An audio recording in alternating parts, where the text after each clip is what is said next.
So I've got my list of questions for you. Because you've read the Futurica Trilogy now. No, I'm almost finished the Futurica Trilogy. Yeah. Okay. I'm on the last book. I'm halfway through the last book. So we should explain first what that is. It's the re-released version of the first 3 books by Alexander Bard and Jan Söderqvist. The 3 books are The Netocrats, which was released in the year 2000. Its original Swedish version came out 2 years later in English. And then The Global Empire that came out 3 years later. And then The Body Machines that came out 6 years after that.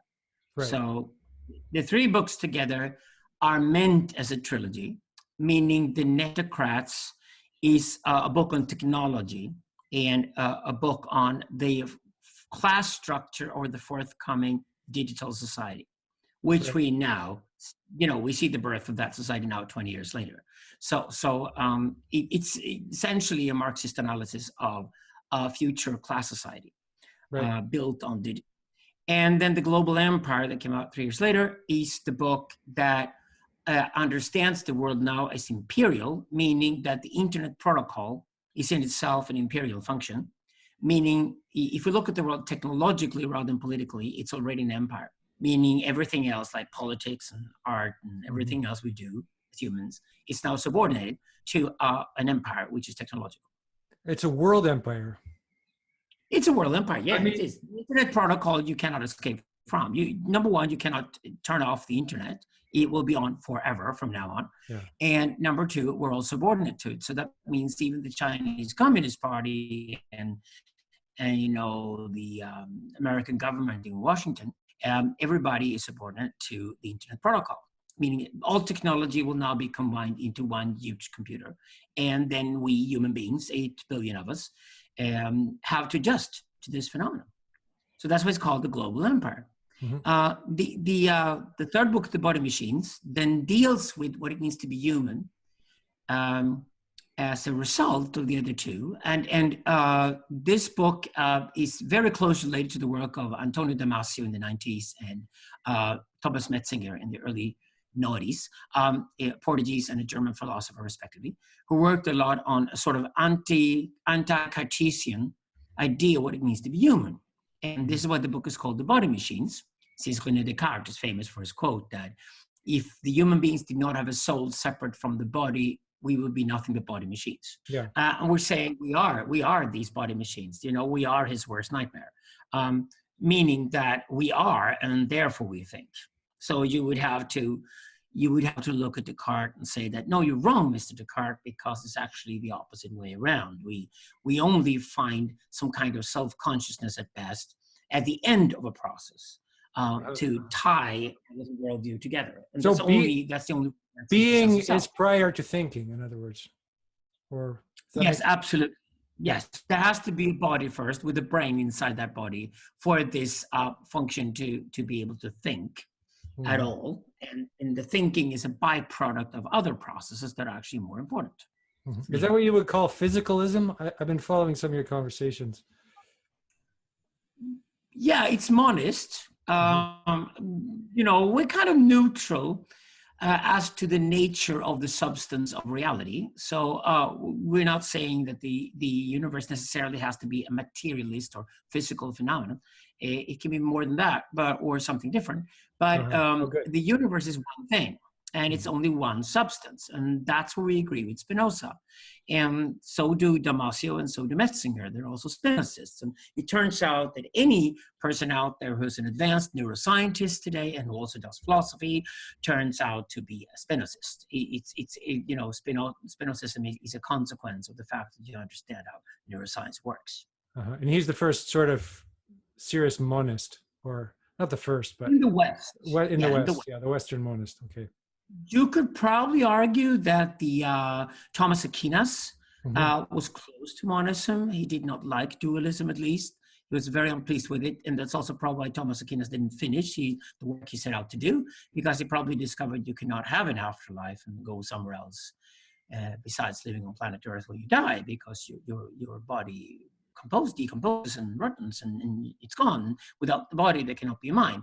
So Thomas Aquinas and some of the scholastics were onto these ideas, and they were uncomfortable with Christianity's adherence to Platonist dualism. But Spinoza is the guy who really makes the radical break in the West with dualism and introduces Western monism. And he does Western monism from a materialist perspective, whereas later Hegel does the same thing. He does Western monism from an idealistic perspective, meaning they don't really care, none of them, what this substance consists of, as long as it's one substance, and this substance can have an infinite amount of attributes. Okay, so it doesn't matter if it's material or spiritual. That's not important. Whatever this. No, what's important is that it's one. It exists. Yeah, it's the same thing with emergence theory, which Söderqvist and I are working on at the moment. This is an area that philosophy sort of sloppily put aside until recently. And emergence theory means that for us to understand the similarities between the Big Bang, which is the birth of physics, and the birth of life, when life started, which is the birth of biology, to understand emergences like physics and biology, and the vectors of emergence, which is what physics developed into, what biology has developed into. To understand these phenomena, we don't necessarily need to understand what life is and how it started. We don't necessarily need to understand what the Big Bang is or how it started. We just need to accept that they did start.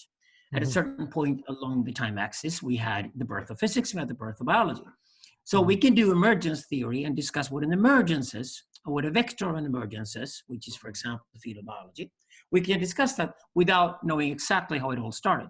Well, I would say technology, as the extension of the human body, changes what it means to be human. So I think this is even more important than the fact that human beings have consciousness, or that we have language, or that we have culture. What's really important with human beings, what makes us different from other animals, is that we have a very advanced technological environment around us that we have created. So we have magic first, and then we dream about what if magic could come true. And then while some people, cook little soups and try to conduct magic, or have tarot cards to try to conduct magic, other people go out and become engineers, educate themselves, and actually do the proper magic, and then it's called technology. Okay. So we are homo technologicus. So the proper magic is technology. That's a... Yesterday's magic is today's technology. Okay, I see. Yep. What was called clairvoyance in the past is now called smartphones today. There you go. So that's very important to understand how important technology is, because technology is to realize. Because let's say the alchemists were as empirical as they could be at that time, Yeah, they were cooking little soups and things, but they were at least trying to conduct science. And some of the alchemists, like Isaac Newton, also then became great scientists. So yes, we have alchemy to thank for a lot of great stuff that was actually done later. But what's important here is the emphasis on the universe as being one substance, okay? That also means within that substance, there are not only many attributes, but there can also be emergences. So, for example, out of a black hole, a new universe could get kickstarted. That's perfectly feasible in our philosophy. That's emergent. That's a new emergence in that case. So the Big Bang for that universe, the beginning of that universe, would be a new emergence. So if you have a proper emergence theory, which we're working on at the moment, we can have parallel universes, and we can also, within our current universe, have sort of, drops of new systems. With new laws and new habits within them. For example, like biology is different from chemistry, and chemistry is different from physics. So they're all different emergences. And that's what we need proper emergence theory to understand this. Then possibly science can one day tell us how life got started, and science can one day tell us how the Big Bang happened. If they can do that one day, at least then already we have philosophically solved the problem of what an emergence is. Okay. But still one substance. So the traditional, like, let's say, critique of monism would be that, it doesn't acknowledge difference, right? And then the traditional critique of dualism would be it doesn't acknowledge like oneness. Like, well, I was just going through some of the critiques. I would say the opposite. I would say the opposite. Monism does recognize difference because there's obviously difference. You and I are not the same things, right? So monism recognizes that there is obviously difference. Okay. I would say that multiplicity, the idea that the universe has all this manifold of things. It's just that there's so much in the universe and there's so much difference in the universe. It's actually a result of monism. Now, I would say that dualism doesn't have much in defense of it when you start looking at it, because the first problem with dualism is that spirit and body are two different substances. And the question is, since spirit and body obviously are connected in a human being, then how the fuck should they communicate with each other? Right. Oops. Yeah, we need a third substance for that. And then you end up with more and more substances. Then you end up with the soul, right? This idea of the soul or something that connects the body and the spirit or something like that. I don't even think that's the case. I think Descartes was perfectly happy with just a soul and a body, period. So, but, you know, well, you end up with the third, and then you need connections between those three, and then you end up with 5 substances, and all of a sudden you got billions of substances that are no longer connected with one another. Okay. And then problems like gravity messes it up for you when you look at, for example, physics, because obviously biology is contained within physics. So the emergence of biology exists within physics and requires physics to exist. Without being reduced to physics, it requires physics to exist. Okay. In a physical universe, everything is connected with everything else, more or less. That means it is truly one substance. And that will be, you know, the container within which all the different universes exist. And even if we only philosophically consider that, there might not be anything material that connects different universes. They might be such separate entities that they have no longer any connections with each other, period. Okay? If that would happen, though, we would still have to think of it for our human little minds to grasp it. We have to think of it. And the solution Söderqvist and I are working on here is, instead of thinking of a hyperspace, which physicists do, within which then the different universes would be contained. So they would think of a metaverse that has a hyperspace, and within its hyperspace, the different universes exist that have space in them. So that the mistake there is to always think of space as primordial, which it isn't. So since time is primary to space in process which is what we do after Whitehead, that means that we would have to think of, so again, as we talked about before, you and I, that means we require an extra dimension of time compared to the classical time that we know in physics. 2 times. And this time axis, we call that hypertime. You could also call hypertime a meta vector or a hypervector, if you like. So this would be the container of all of everything else that exists. So but you know, we don't know that yet, and we probably don't know that until we figure out what the Big Bang really is. Because even if the Big Bang is an emergence, it could be an emergence within some other kind of container. We already know that physics has split itself into 2 over the last 100 years. It's now separated between quantum physics and classical physics, meaning classical physics is a separate emergence from quantum physics because it operates differently. So we don't know that yet, but it's an interesting idea. And we could at least say that if time is relative, even if it follows the arrow of time, it only goes in one direction, it's still relative in the current universe. So we, for example, have to sort of split time. So, but we can have a hypertime. We can have a sort of continuum onto which we then add the current universe, which turns out to look very discrete, meaning the current universe is actually on or off. It's zeros and ones in a very fundamental sense. Well, that's interesting with the analogy of computers. Well, in this case, it turns out that physics has discovered this independently of computers. So it just looks similar to computers. But it means, for example, that because information cannot be destroyed. Quantum computing, right? I mean, that's... We might go into quantum computers eventually, but that is actually irrelevant of how the universe operates. Yes, it's relevant how physics operates. So what we've discovered is that if the universe and its expansion is an expansion of information, because information cannot be destroyed, meaning that information runs opposite to entropy, meaning that if entropy is expanding, then information is expanding the other direction, meaning that's why the universe expands. Okay. That's a so that's a contrary theory to entropy. Wow, that's like kind of we have actually Söderqvist now discussed the idea of something opposite of entropy called sentropy in our books. Sentropy. Negentropy is another term that's been used for that. It turns out that maybe negentropy or sentropy are information, because as Leonard Susskind has proven, information is not destroyed even inside black holes. Okay, I see. So if information is never destroyed anywhere in the universe, and there's obviously been a lot of information produced over the past 30.8 billion years, that means that the expansion of the universe is probably referred back to the fact that the amount of information in the universe is expanding all the time. Mm-hmm. So what does this have to do with human intelligence? Because, we're getting stupider on some level, right? But then at the same time, we have this huge access to information, right? Simultaneously. So, but actually, it's very little to do with us, and this is the problem with the word intelligence. We're using the intelligence now both about machines and about human beings. Okay. And it turns out that when we talk about machine intelligence, it does have a relation to physics. So when we talk about quantum information theory and the expansion of the universe as a result of ever increasing information that's never destroyed. Okay, if you talk about that way, that means the universe operates somehow pretty similar to a huge computer that cannot be destroyed.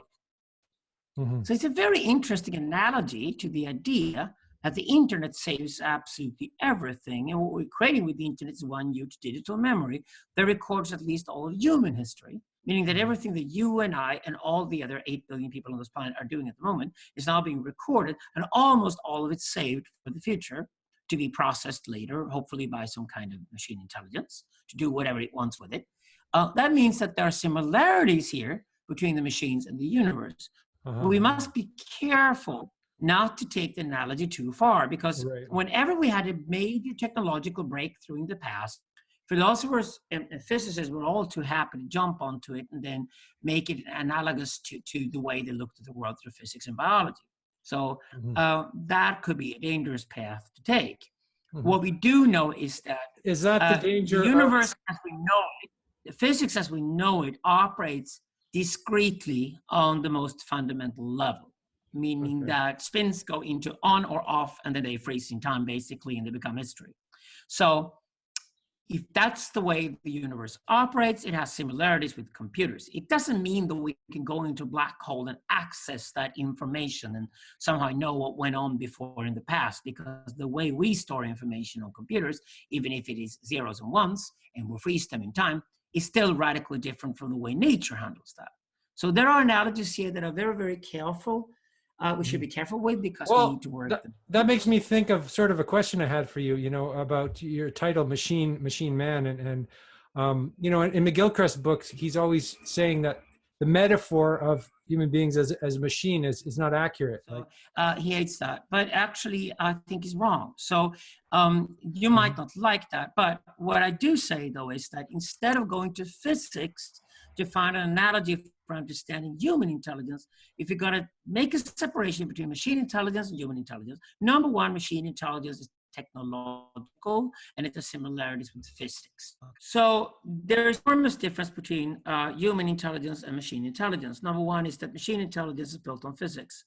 So we can take analogies from, say, for example, quantum information theory, and maybe apply them to create a great narrative about machine intelligence. But human intelligence is biological. Hey, we're biological beings, right? And biology operates very differently from physics. It's a different emergence. So that means the analogies here between man and machine are really bad. So you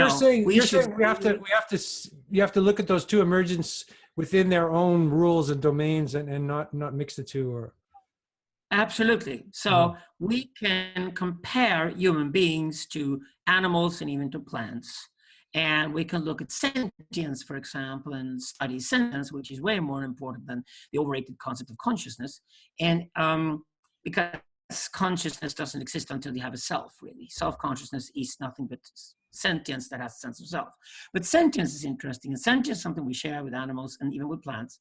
And we can then understand how plants, and especially animals, store information and create memory over time. Actually, you cannot even have life without memory, because any life form, in its separation from the outside world, creating a membrane, and within the membrane is cell, also has to have a memory. It learns from the outside world, so it doesn't repeat its mistakes.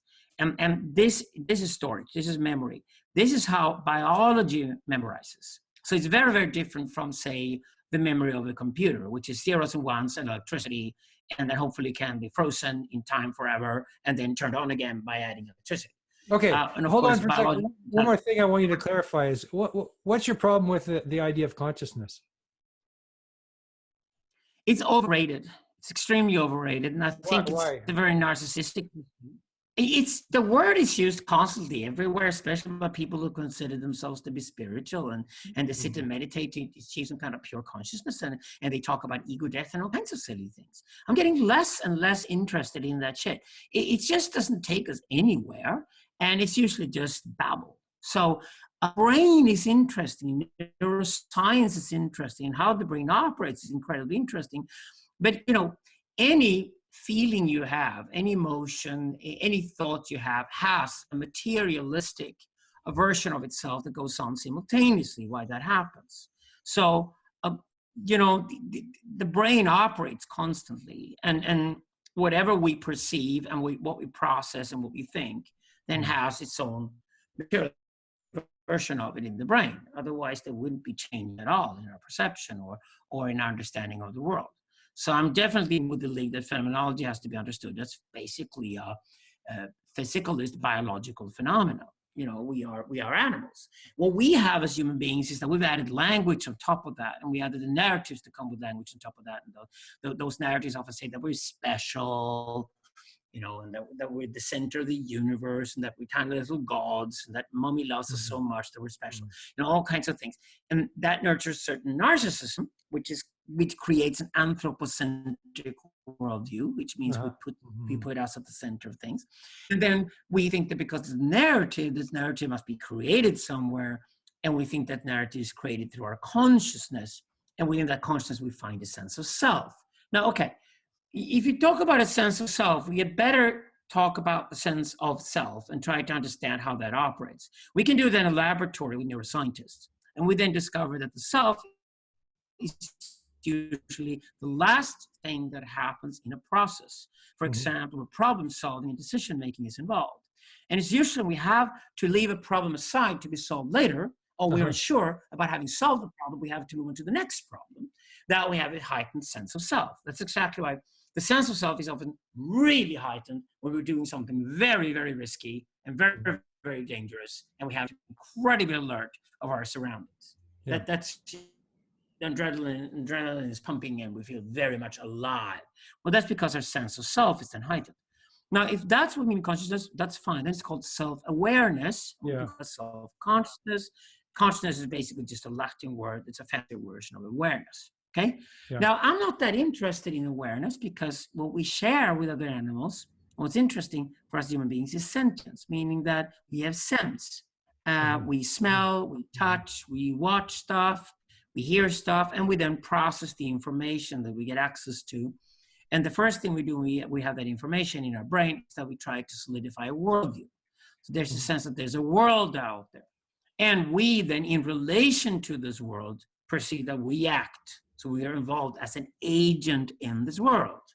And when we then perceive that we're an agent within this world, we're acting within this world, that creates a sense of agency, and that agency is called the self.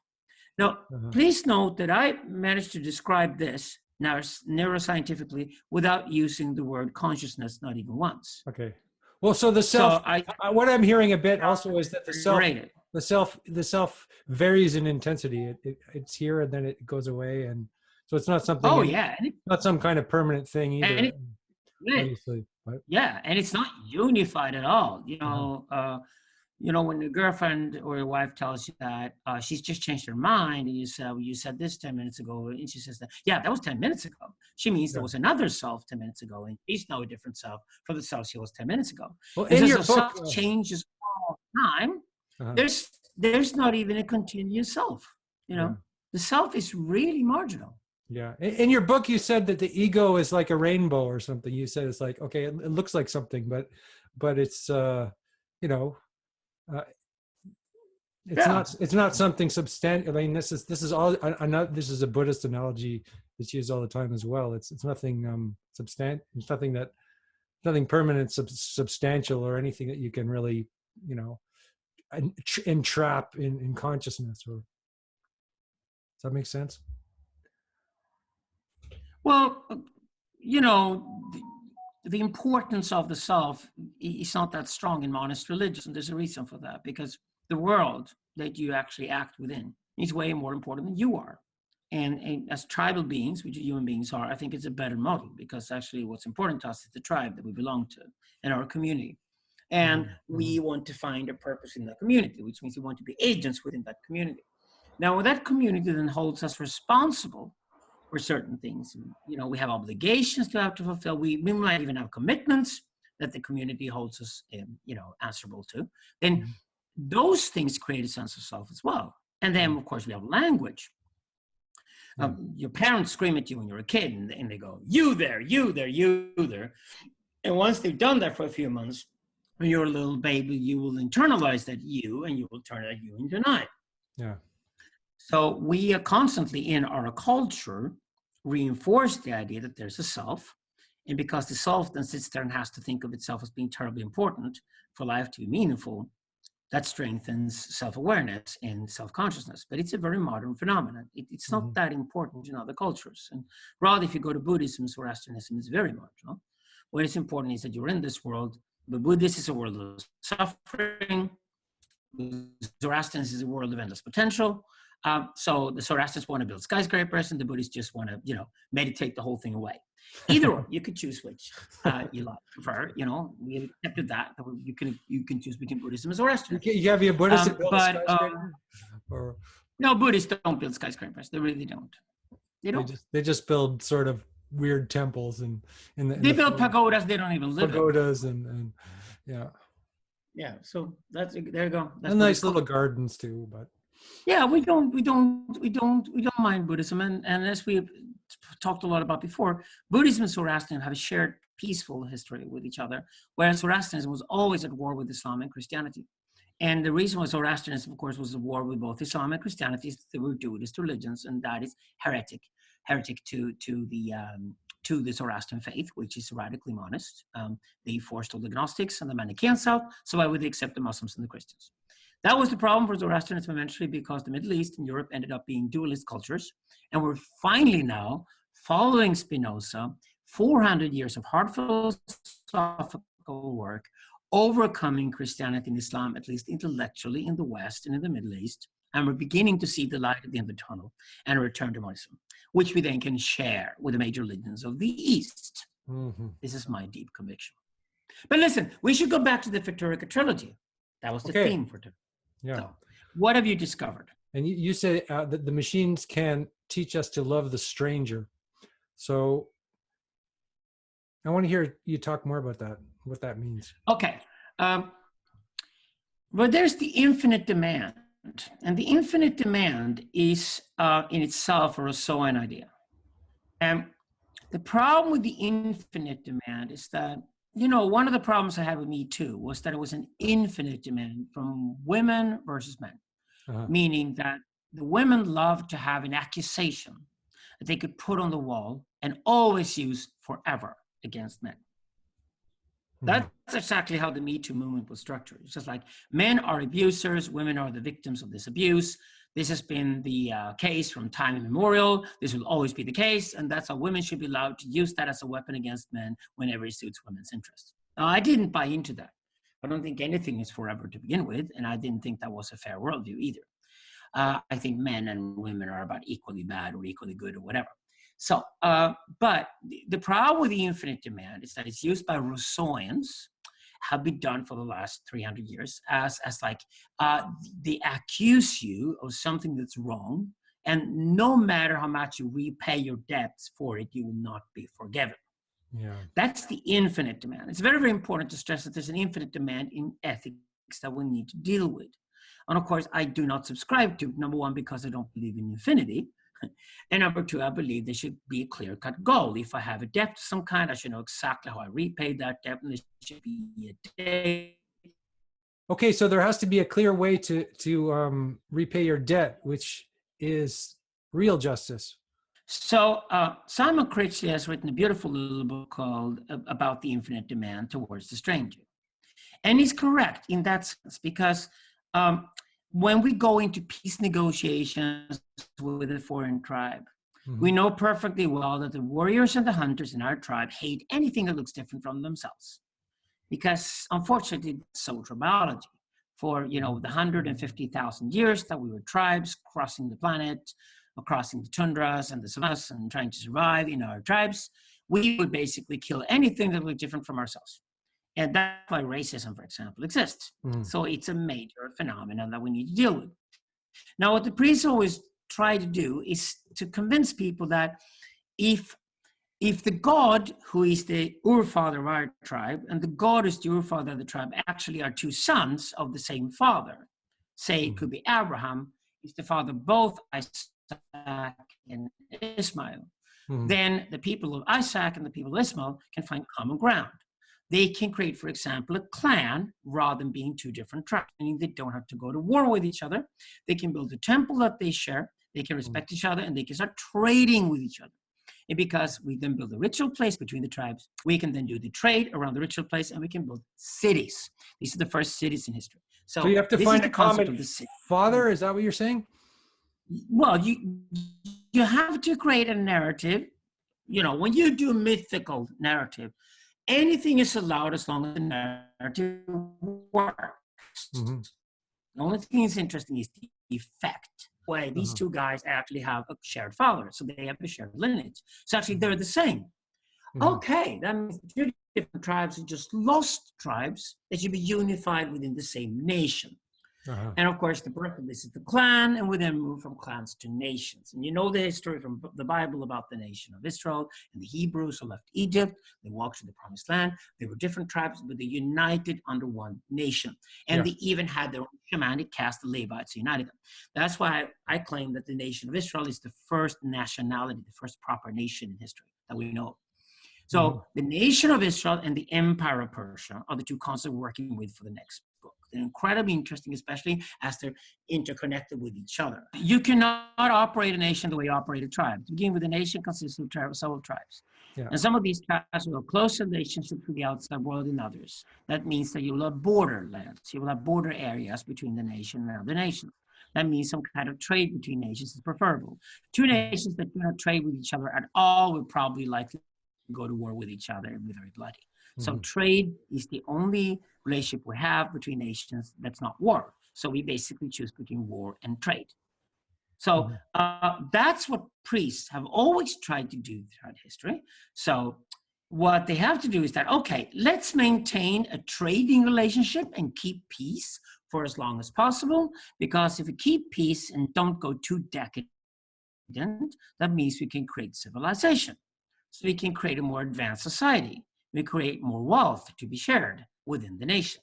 So we know from history that if we have long periods of peace, we create more wealth, and we can then share that wealth within those systems and split it. We have more stuff to trade with, and if we trade with other nations that have other advantages compared to us, that's also advantages for the different nations. Okay, we can create a bigger order. Now, we can logically understand this. The problem is that the people within the tribes have a hard time to begin with liking the guys just from the next clan, even more so liking people from other nations. The only people who are born to love strangers are apparently people with the shamanic traits. So we can know from studies, from psychological studies, that these weirdos that we categorize as shamanic caste, they don't care about skin color, sexual orientation, if you get drug abuse or whatever. They don't care. They just don't moralize. They just risk takers that are infinitely fascinated with strangers. But that's rare. That's like 4% of the population that are born with those personality It's not everybody, traits. and it's never going to be everybody. No, it isn't. And the real challenge today that we have now when we live within the global empire, that we did not discuss in that book, when was that, 15 years ago, but we're going to discuss now, is how then do we build a system where people can actually live within a global empire without tearing each other apart? Now, we discovered already that the first thing people use the internet for is to create hate groups. So what do? They create their own little tribes. They find something that they share hatred towards. An abject. An abject, yes. And they create hate groups, and they have an abject outside that unifies them. And this is the same for people of the identity left as it is for the identity right. So they're the same, you know, they have the same problem. They're all following fake phalluses, as we call it in digital libido. They follow the fake leaders, the fake messiahs, and they do so by objectifying something they can share hatred towards. That can be a white heterosexual man, or it can be anything that isn't a white heterosexual man. The problem is that they're identical. They're all Rousseauians, and they're all creating these identitarian groups. And they're still going to cause havoc for the foreseeable future. God, we haven't even peaked in Europe. It's getting worse here. England is the worst of them all, right? So Europe is getting really messy because these identitarians are all over the place. And of course, the alt-right and the alt-left love each other, because as long as they take over the entire arena, people don't believe there's any other way forward than war. Okay. What is the natural response to that? Well, it's the same response that we have to the climate crisis. The only way out of the climate crisis is to build technologies that help us avert the climate crisis. The same thing goes here when it comes to strangers, at least tolerating each other to not kill each other. So if you're not going to have war across the planet, all kinds of wars and widespread terrorism over the next 50 to 100 years, we need to create machines that make it easier for people to like each other and trade. And this is where blockchains come into the picture. That's what we're interested in. The next before you get into that, social media. Let me just clarify here. So we need machines, but we also need, you said priests. We need negotiators. We need people to go in between the tribes and. So what's the relationship between the machine and the priest? I guess that's my question. Okay, exactly. We wrote a book called The Netocrats. That book came out 20 years ago, right? Or 19 years ago. Okay, in that book, we discussed that any power structure over time has an elite of 3 different fields. We call them real, symbolic, and imaginary power. Real power is those who have control of the assets of any given society. It used to be land ownership. Then during capitalism became capital or money. These days, it is data. And with data comes data. So in an intentionalist society, it is having possession of data. The way in a capitalist society was having possession of money. The way in a feudalist society was having possession of land. So the major resource today to control, to have power and influence, is data. We have that netocracy there already. It's called the computer clouds.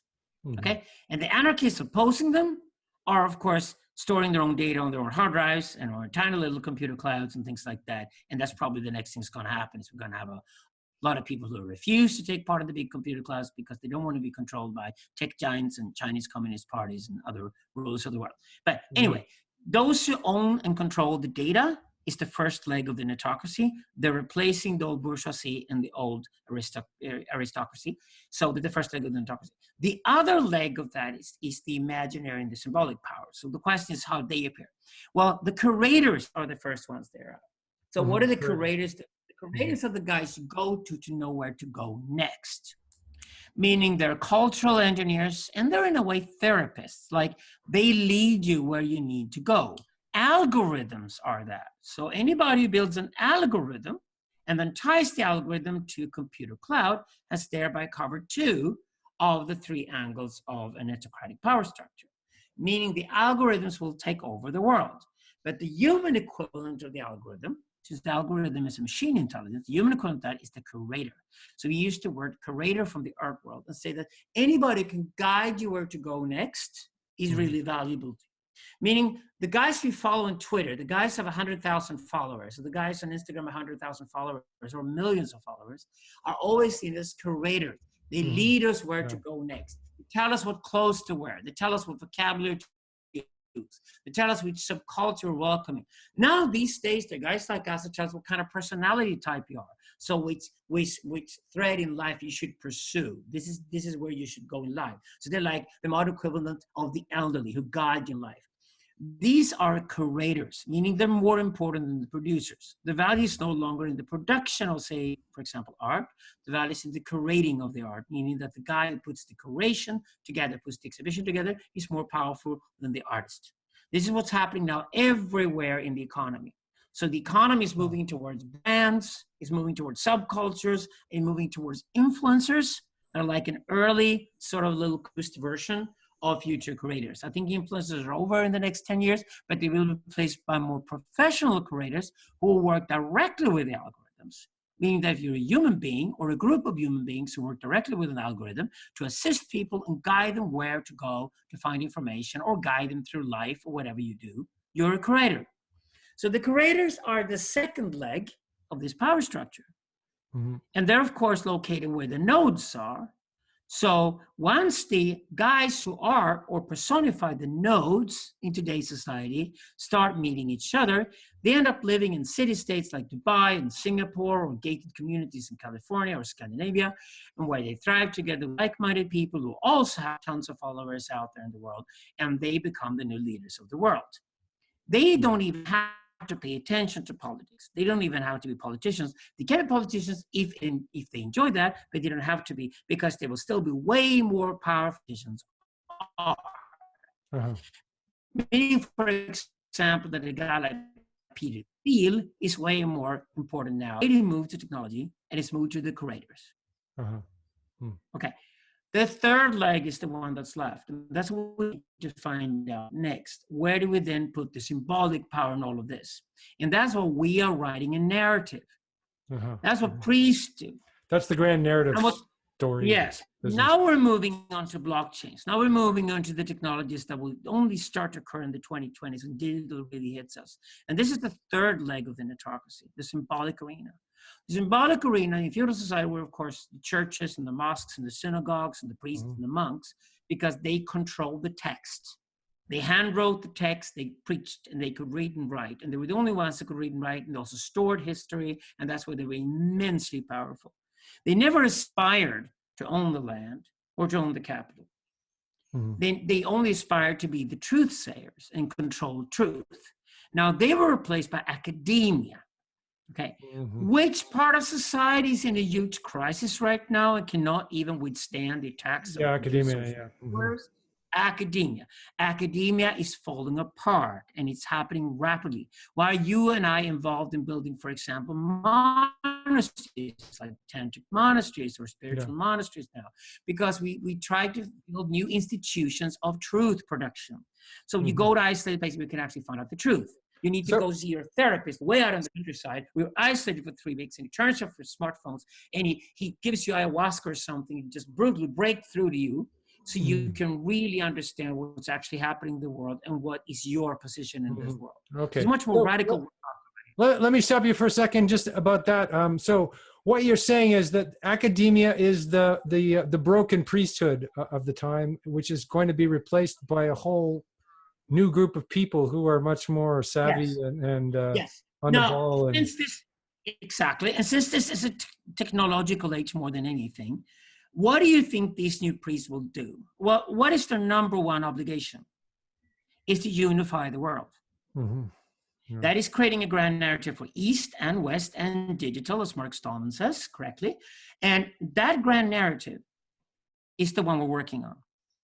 Of course we are, because we're priests and monks, right? The grand narrative is the unification of East and West and digital into one story. And that story only has one effect of interest, and that is to avoid major terrorism. Avoid catastrophe, Avoid catastrophe. Avoid apocalypse, we could say, Exactly. So, sorry about that. So that means we have to create that narrative, and we then have to buy with that narrative, stay loyal to it, and then we have to implement it. And I definitely say with certainty that this is absolutely impossible if you don't have help with the machines. So just like the curators are using algorithms to guide us through the chaos and find order in chaos for us, and that's exactly why they have the power. The next thing is the priests are then trying to find direction for us.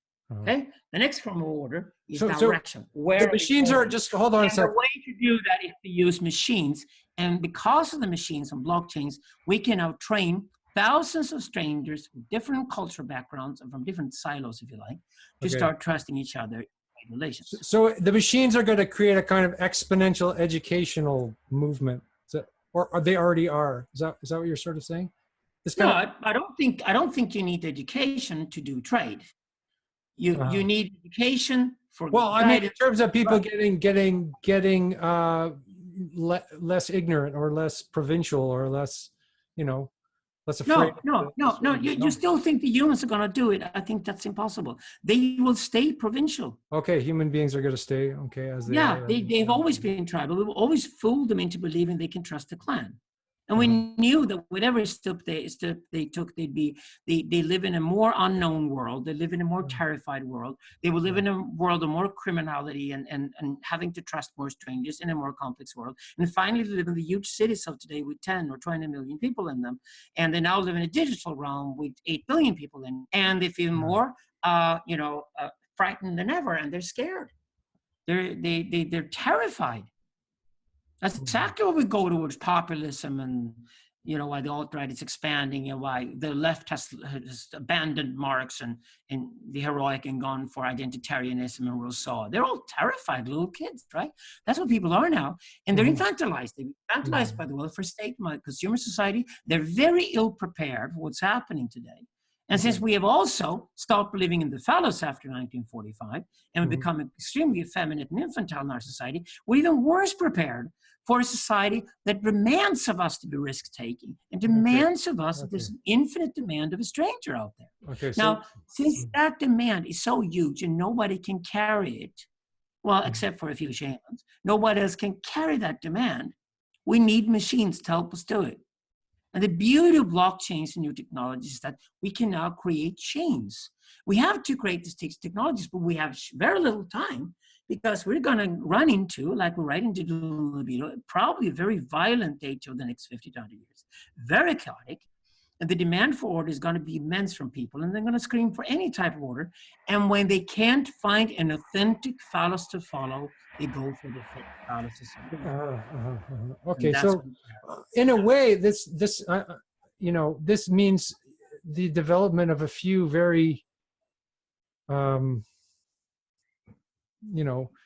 extraordinary individuals, doesn't it? I mean, yeah, sure, priests, yeah.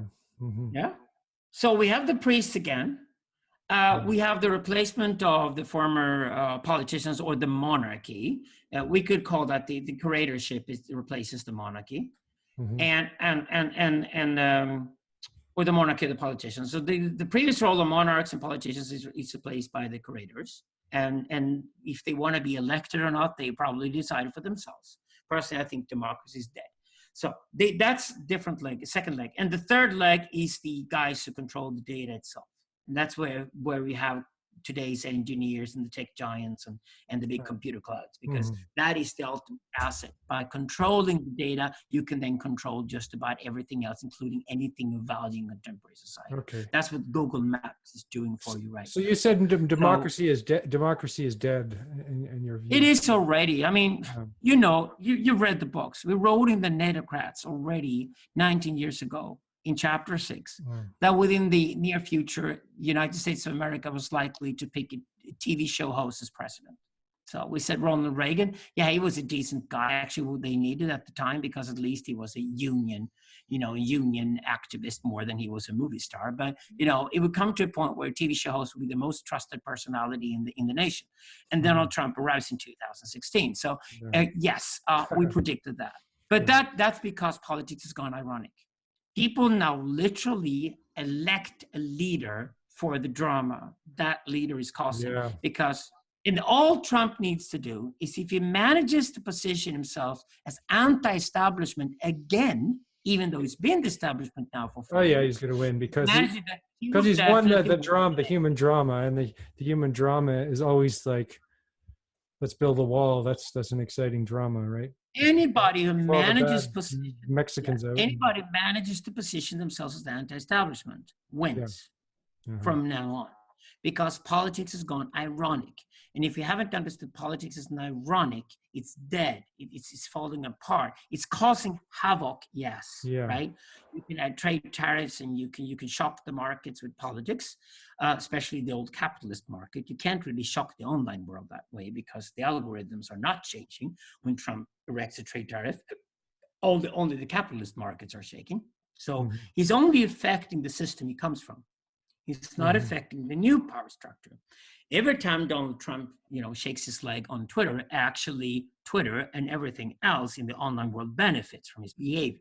meaning that the new establishment now, which is much more Silicon Valley than it's Washington, D.C., and it's probably even left Silicon Valley, moved out of the United States because it doesn't even want to be in the United States any longer. This is thanatocracy. Okay. This is the new power elite that we wrote about 20 years ago. It's now materializing.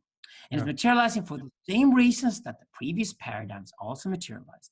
If you change the fundamental ways that human beings communicate with each other, and if you then also enable far more people to be part of that communication, and then if you also store information differently, and in this case, store much more information than you did in the past. Basically, you store everything that happens from now on. That is very, very different from the Napoleonic society where everybody could at least read, write, and count.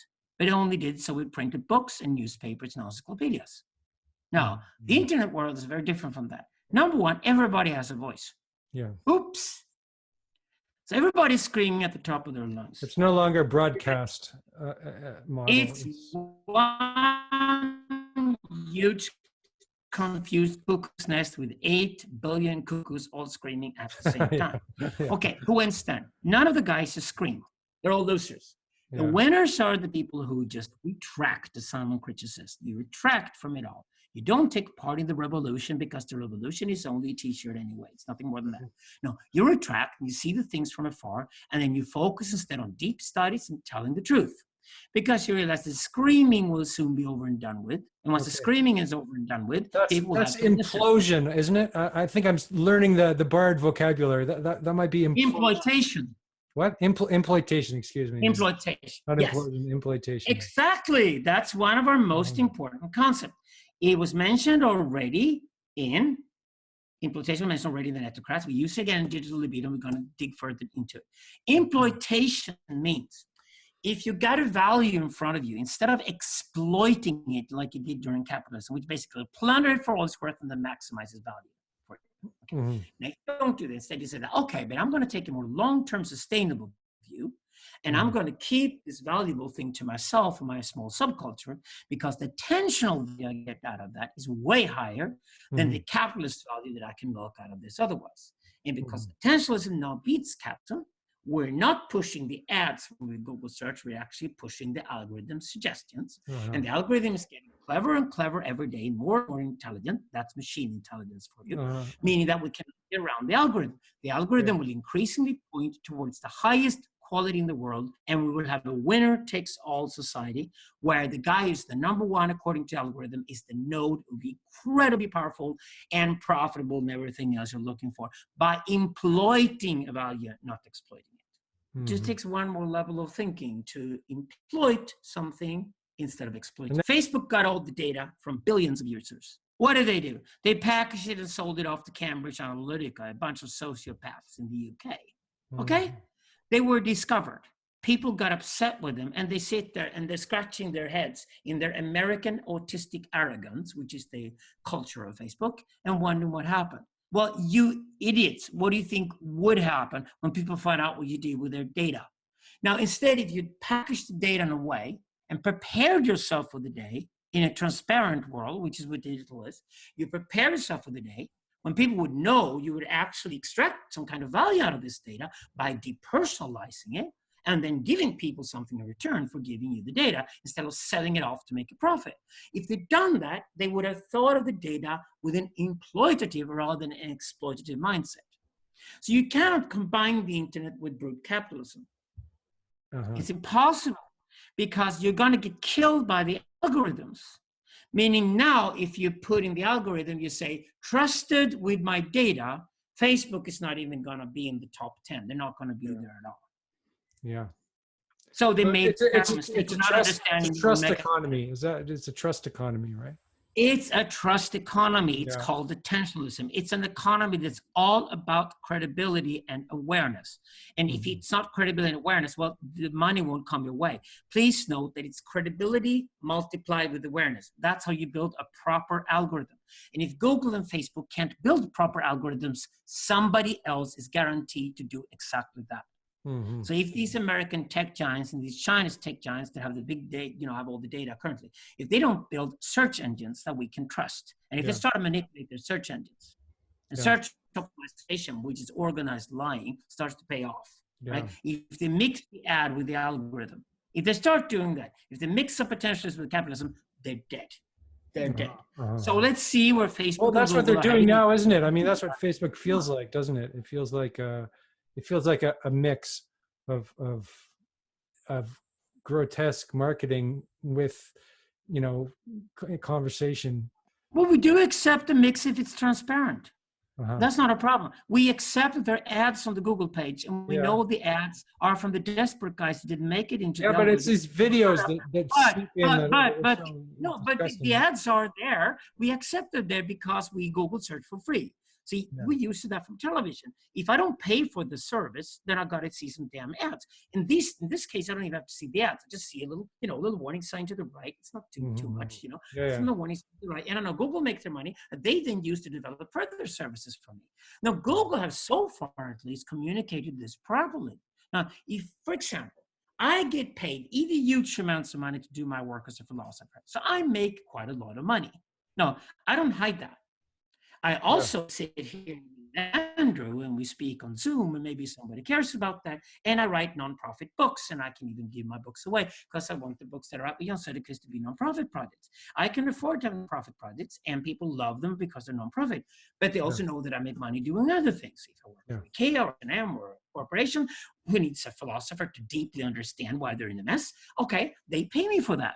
Now, I tell people, no, that's transparency and honesty. And we don't have a problem with transparency and honesty at all. Actually, we live in an increasingly transparent world. And it will be totally transparent in the sense that everything we've done in our lives will come back to haunt us anyway, because digital remembers everything. So we might as well be brutally honest from now on. That's my first advice to anybody I meet these days, is stay with the facts and be brutally honest with everything you do. But also point out that you need to make a living to survive, because you need to buy food on the table and pay rent. Yeah. That's okay. Just tell people, when I said this because I got paid for it, and I said this because I mean it. Well, it's like I was thinking that most of the work that I do these days is unpaid, right? It's just absolutely unpaid, And people love you for it. So now we know what exploitation is. So what else did you find out from reading the Futurica Trilogy, where you've been so far? And how can you apply it in contemporary society? Well, I'm still digesting, but I have questions, right? You talked about trans-rationalism, and versus rationalism, anti-rationalism. In my little book that I sent you, it was really an attack on rationalism. So what is trans-rationalism, and why is that important? G.W.F. Hegel, German philosopher, wrote only 6 books, early 19th century, the giant. So we owe everything to Hegel. Without Hegel, there's no Freud. Without Hegel, there's no Nietzsche. Without Hegel, there's no American pragmatism and no Whitehead, certainly. So we know everything to Hegel. But if there is a Hegelian term that Hegel himself doesn't use, it would be transrationalism. You heard about Hegel's idea of the absolute. Okay, so he's often been accused, sometimes even by me when I was younger, accused Hegel of being a totalist, meaning that he'd reached the end of history and he understood absolutely everything. Okay, but what Hegel actually means with that is that if you've understood how things work and how you reach certain conclusions, and that's how, for example, if you understand how narratives are always created, if you understand, for example, that narratives are either pathos or mythos or logos, it's always been like that, it will always be like that, as long as we're human, okay? Then you reach the absolute, according to Hegel. So Hegel said that he'd reached the absolute, and he claimed that in the nation state, which he basically designed, his friend Humboldt then started implementing it in Prussia in 1808. So, the Hegelian nation state is the nation state. It's about 200 years old. So Hegel did perfect something. He did certainly do very priestly work in the sense that he created a nation built on a shared language. And that came out of the translations of the Bible in Europe. So he translated the Bible from Greek, Hebrew, and Latin to the different local tongues of Europe. He invented languages like the Hanover dialect became German, Uppsala dialect became Swedish, Oxford dialect became English, Paris dialect became French, etc. So we got all the different national tongues of Europe. These tongues then became the foundations for the different nation states of Europe. If you share the same language, and if you even read the same newspaper and listen to the same radio station and watch the same TV shows at night, you share a nationality. You're part of the same discourse. So this is Hegelian's the Hegelian nation state. And in a sense, he had reached an absolute, because what we're doing today, we're working on the global empire and the possibility of creating a narrative that is shared by all of humanity without being too bland and too boring. If that's going to happen, we need the machines to do it. We're still working in that Hegelian environment. We're only repeating what Hegel already did. Mm-hmm. So what is the genius then of Hegel's absolute and the concept? Well, it has to do with the fact that Hegel understands the limitations of his own rationality. So within your rationalism, you understand how far your rationalism can take you. You understand what you must leave to the unknown, which cannot be comprehended by you, either because you lack the information and you don't want to guess wildly, or because it's simply outside of your possibility to comprehend it. You cannot comprehend it. So, for example, you can't lick your own asshole. Anybody in the world can lick your asshole except you. Okay. There you go. Okay. That's an absolute limit. So you could use that's kind of analogy that people are. Okay. Wow. Well, it makes us humble, doesn't it? Right? Yeah. It should make you humble, the fact that everybody can lick your asshole, want to accept you. So, you know, there's a limit to your rationalism. And to understand that limit without thinking like Immanuel Kant, the rationalism doesn't have a limit, wherever he got that idea from, which is very narcissistic and anthropocentric. So instead what Hegel said that, no, there is a limit to how far you can think. But once you've reached the limit to how far you can think, you reach your absolute. Meaning you cannot get any further. Oh, okay. So all you do then is you go back to that absolute, you apply it on everything. That's not how I thought of absolute. That's interesting. I thought of it as being like that's what Hegel a means. totality of everything, like God or something. Yeah, well, he's a totalist, and you know, although we're critical of him, the Netocrats, I probably then have to sort of balance that up in the next book we're writing by honoring him. We do celebrate Hegel all over the place in the rest of our books, like Zoroastrian and Hegel. But you know, Hegel's absolute has to be understood as a trans-rationalist concept. So the word transnational was not invented by us. I know other philosophers have used it. I don't know who used it first. You could probably check that if you like. But we're using it widely, and we also explain why we use this term. So it's part of our philosophy. Because I think it's very, very important that we as philosophers set out, these are the limits within which we can work. What we can guarantee you is that our limits are way wider and our territory way bigger than anything science or anybody else does. Because if somebody else has a bigger territory to exploit and comprehend more than we do, then we bow to them. We're no longer philosophers, because then they become the philosophers. Because the guy who understands the biggest possible perspective at any given time, that's the philosopher. This is Hegel's concept of philosophy, and I totally subscribe to it, and he inherited it from Aristotle. So the great Aristotelian of our times is Hegel, and he owes everything to Aristotle. That's why we have to go back to Aristotle to find a path onto Hegel and a radical monism that from Hegel then on is what we have inherited now. And I would say Western philosophy after Hegel is a very, very different ballgame from the Judeo-Christian Europe we used to live in before that.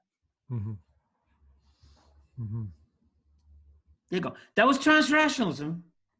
The most Hegelian term that Hegel never used. Okay. Okay? Next one. Nihilism is the next one. And you Nihilism. Now this gets. I say nihilism. You said there were 3 stages of nihilism. You defined 3 stages. Should it be nihilism or nihilism? What is it? I don't know. I usually say nihilism, but it could be nihilism. I like nihilism, but maybe okay, let's stick with nihilism. Okay, nihilism. Nihilism. Okay. We divide nihilism into 3 different categories, and they have to be understood that way. This again is what Nietzsche should have written but didn't write. So we go into Nietzsche's concept of nihilism, and we discover, if we then put them into a modern, current environment, the digital society we live in today, we discover that there are 3 different steps in nihilism. The first one is naive nihilism. The second one is cynical nihilism. And the third one is affirmative nihilism. Okay, what are the difference between these 3? The naive nihilism is that, for example, we take the question of the existence of God.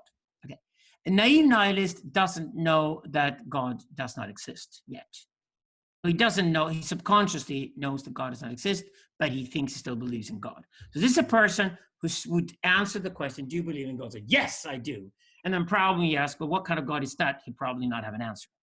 He just probably says it because it Okay. sounds nice, and he is expected to say that he believes in So a God. religious person who's just kind of going through the motions, but doesn't have any genuine, intelligent connection to. Exactly. If you What do do you believe in God, you should apparently probably have an believe idea what you believe in, right? Do we Yeah. agree on that one? So Mhm. you probably believe that I believe in a certain God, I believe in the virgin birth, I believe in the resurrection of Christ, and I believe Christ's gonna return one day, and I take the New Testament almost literally, and that's why I'm a Pentecostal Christian. And then you're a Christian. If you're a naive nihilist, you do not believe in that God, and you're always exposed to somebody else. If you believe that God exists, you believe that God exists. You're not a nihilist. Yeah. So, next one, nihilism, is you say that you believe in God probably because it sounds good, because you're a beautiful soul. Okay? Mhm. But it turns out when I ask you what kind of God you believe in, then you have no idea who God is. I said, well, if you believe in God, that's quite an important thing, right? So you should have some kind of concept of what God is, and you don't. Yeah, So okay. apparently you don't care. And since you don't care, you probably don't believe in God at all. And then the nihilists would probably look a bit confused and they go, no, I believe in God, being very afraid of leaving that position. So that's naive nihilism. The world is full of it.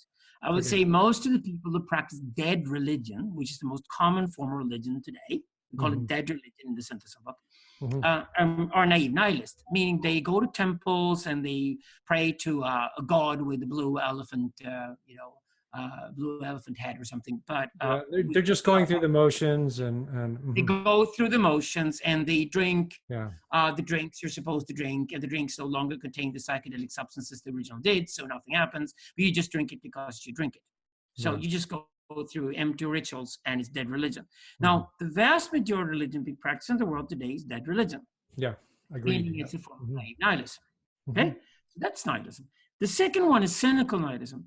You are aware of the fact you no longer believe in God. You probably tell your spouse or your close friends you no longer believe in God. You go to church at 11 o'clock on a Sunday because you're a beautiful soul. So you go to church on Sunday because it looks good to go in church. You might even have the opinion that it's important that we still pretend that God exists, even if we don't believe in it, because if we don't pretend that God exists, then all havoc will be cut loose. Yeah. I call it the Bill and Hillary Clinton version of Christianity. Yeah, okay. Yeah, Because it's very, very works, common among American politicians that they're very adamant that, oh, I'm very religious and I go to church and I believe in God, and they put their hand on the Bible whenever they can to swear, oh, it's the truth, and then they still lie and things like that. So cynical nihilism is prevalent in our culture, and it's actually a lot worse than naive nihilism in the sense that the cynical nihilists actually are only pretending to believe in God. I would say values are then intersubjective, meaning that they occur between people, usually within a tribe, and then concerned with the survival of the tribe.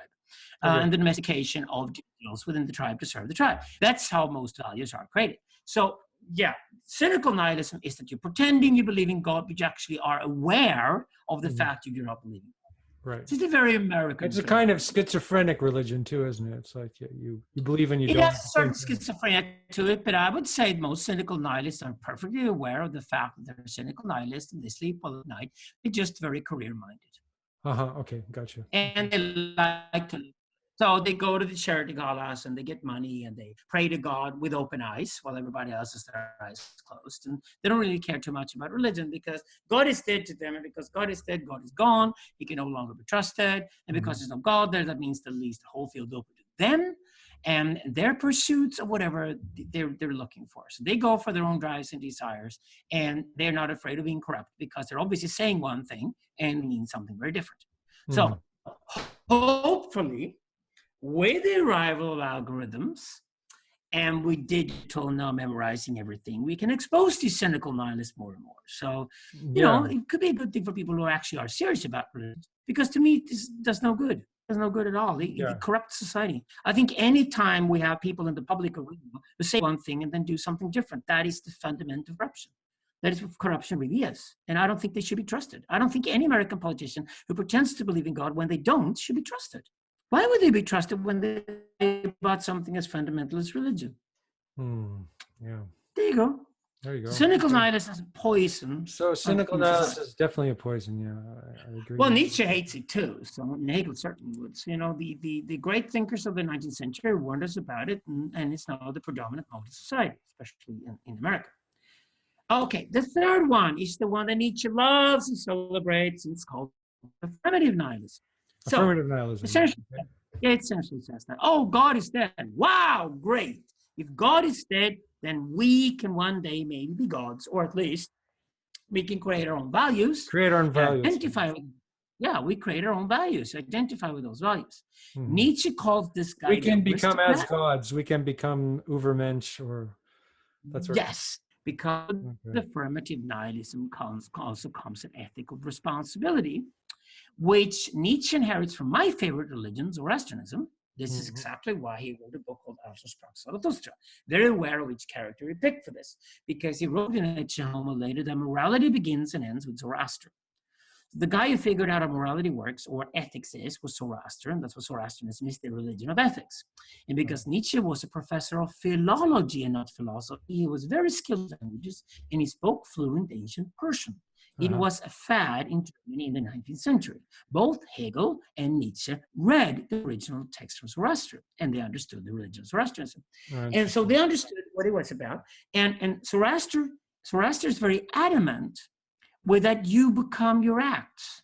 He was very ethical. So Zoroastrian ethics says that, no, wait a second. You can't just make up any value from out of nowhere and say, oh, I want this or I want that, because your values will collide with other human beings' values.